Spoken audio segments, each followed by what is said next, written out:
You want to finish this, detective? Then you must earn the privilege.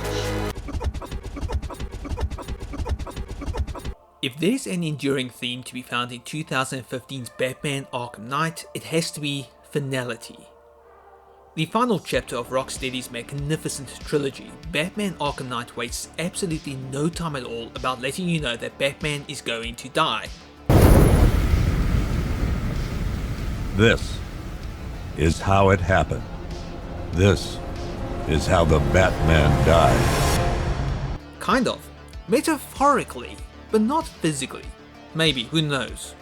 In what proves to be one bad night for the world's greatest detective, and I do apologize if I'm about to drop spoilers on you for a game that's 7 years old at this point, Arkham Knight ends with Batman unmasked and his true identity of monkey-faced Bruce Wayne broadcast to the world. Yeah, it kinda looks like a Bored Ape silly JPEG. It's at this point that players are given a choice to hang up the cape and cowl, head on over to stately Wayne Manor and burn the entire place down to the ground in an accidental explosion that looks like it was coordinated by Michael Bay. But that's not the true ending of Arkham Knight. There is a much spookier and fascinating conclusion to the trilogy, but here's the catch. Most people never earned that ending, and it's all thanks to one supervillain. If you wanted to see the real conclusion to the legend of the Batman, you'd need to put some extra work in and ensure that Gotham's villainous contingent is safely behind bars. And it does make sense, as the game's main campaign was focused on stopping the Arkham Knight and his militia forces, while also ensuring that the memory of the Joker didn't hijack Batman's psyche and enact a new reign of terror on the city. Look at me! I'm amazing! And this body! I can't believe how strong it is! Honestly, finishing those side quests is something that's well worth doing, as each one focuses on a part of Batman that helped define the Arkham series as the benchmark in superhero video games. So let's look at the rogues gallery and what needed to be done to put those super crooks in jail. As mentioned, the Arkham Knight takes top billing, and by the time you finally confronted the former Robin Jason Todd, you've put him back on the straight and narrow path of justice. Maybe the jury is still out on that one. How about you go to hell? Say hi to Joker for me. Oswald Penguin Cobblepot? You'll team up with Nightwing, follow his goons to a Gotham hideout and burn through his cash quicker than a YouTuber without common sense. Two-Face has a number of bank heists to foil, with each of those missions allowing Batman to unleash his entire arsenal on a gang of hoodlums before you bring him in. Firefly will make you chase him down in a high-speed pursuit in the Batmobile, while rescuing a number of firefighters held hostage in Gotham will eventually lead you to their chief, who has a few criminal secrets to hide. Are you a fan of solving gruesome murders? Well, good news, because once you've analysed a number of corpses, you can take down the creepy Professor Pig. Seriously, this is one villain who makes my skin crawl. Pig, make her better. Pig, make all of us better. Journalism is a dangerous gig, and once you've helped rescue Jack Ryder from a maniacal cult leader, there's another villain sent to the slammer. Creature of the Night is another fantastic most wanted mission, and a tragic one at that when you finally cure Dr. Kirk Langstrom of his Man-Bat mutation.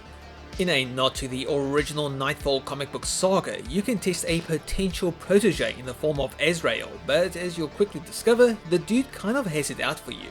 What a pity, he is easily one of the coolest characters in the game, conceptually. In a quick side mission that's definitely more than just a case of mistaken identity, you can stop Thomas Elliot from stealing Batman's greatest weapon, his limitless amount of cash, and put an eerie doppelganger away for good. And then there's one of the lengthier missions that leads to a rematch with Slade Wilson, aka Deathstroke. Once the main campaign is over, Deathstroke will assume command of the Arkham Knight's forces, and you'll have to dismantle the entire operation throughout Gotham's various boroughs.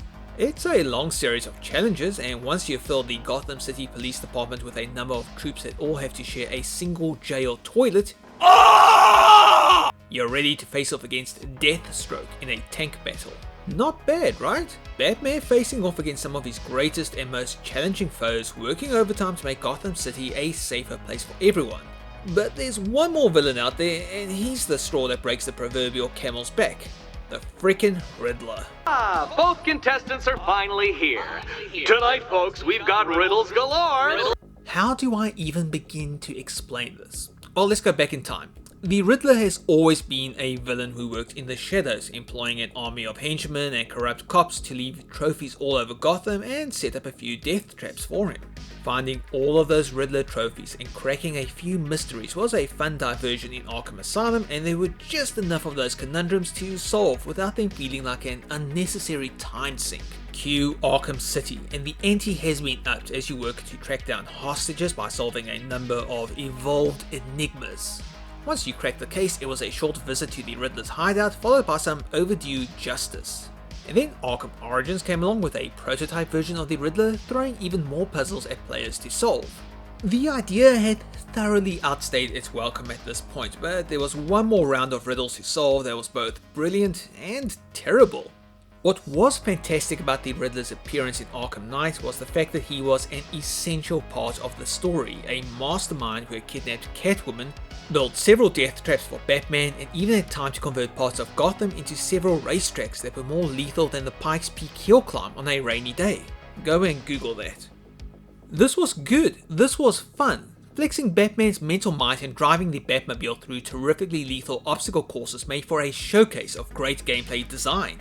The whole point of this particular series of side quests was, of course, geared towards rescuing Catwoman and stopping the Riddler once and for all.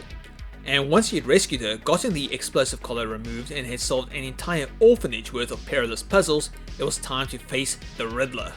Mano a mano, man to mechanized brute force, a showdown for the ages. And then that fucker skipped town. Just when things are getting good, Riddler calls a timeout and tells you that you have to earn the right to face him. The absolute audacity of this bitch.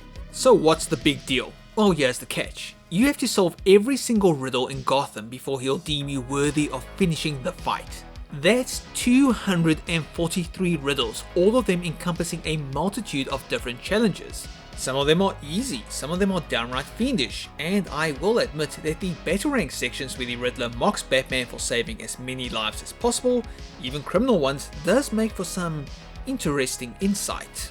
All of that legwork and effort just to get a few more punches right into the Riddler's face, a cheeky backseat ride back to GCPD, and the true ending of Arkham Knight.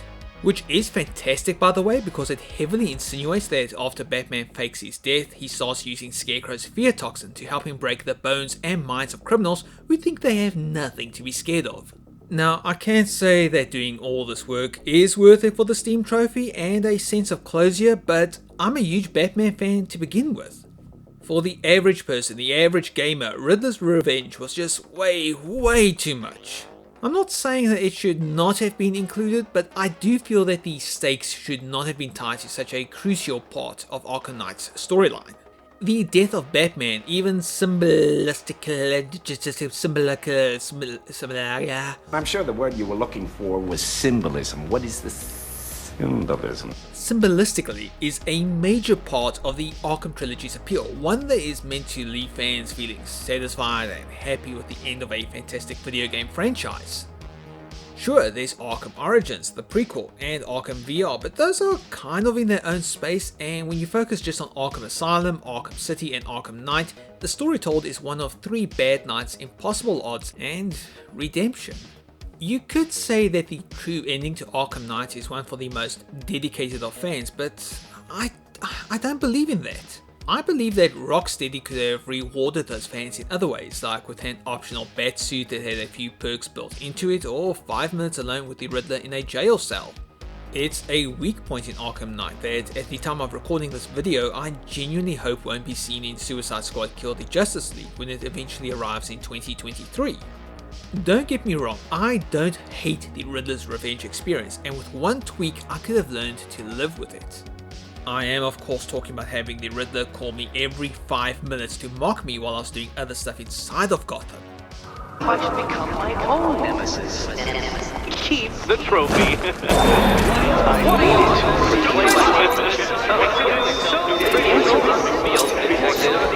I like to think of Riddler's Revenge as a relic of a bygone age of video games where developers were always adding that little bit extra to a game to stretch the hours out, from audio logs to other collectibles.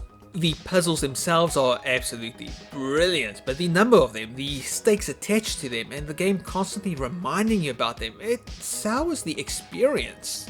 It's a paradox because this aspect of Arkham Knight is both one of its strongest points and one of its weakest. Although, I'll never get tired of giving Riddler the old 1-2. Hey folks, thanks for watching. I have been told by the YouTube algorithm that I need to leave a little bump to get a like and a subscribe, so I'm going to do that right here if you don't mind. But that's about it. This video was not sponsored by NordVPN. Not yet, but I will get that sweet, sweet, sweet VPN money one of these days. You can count on it.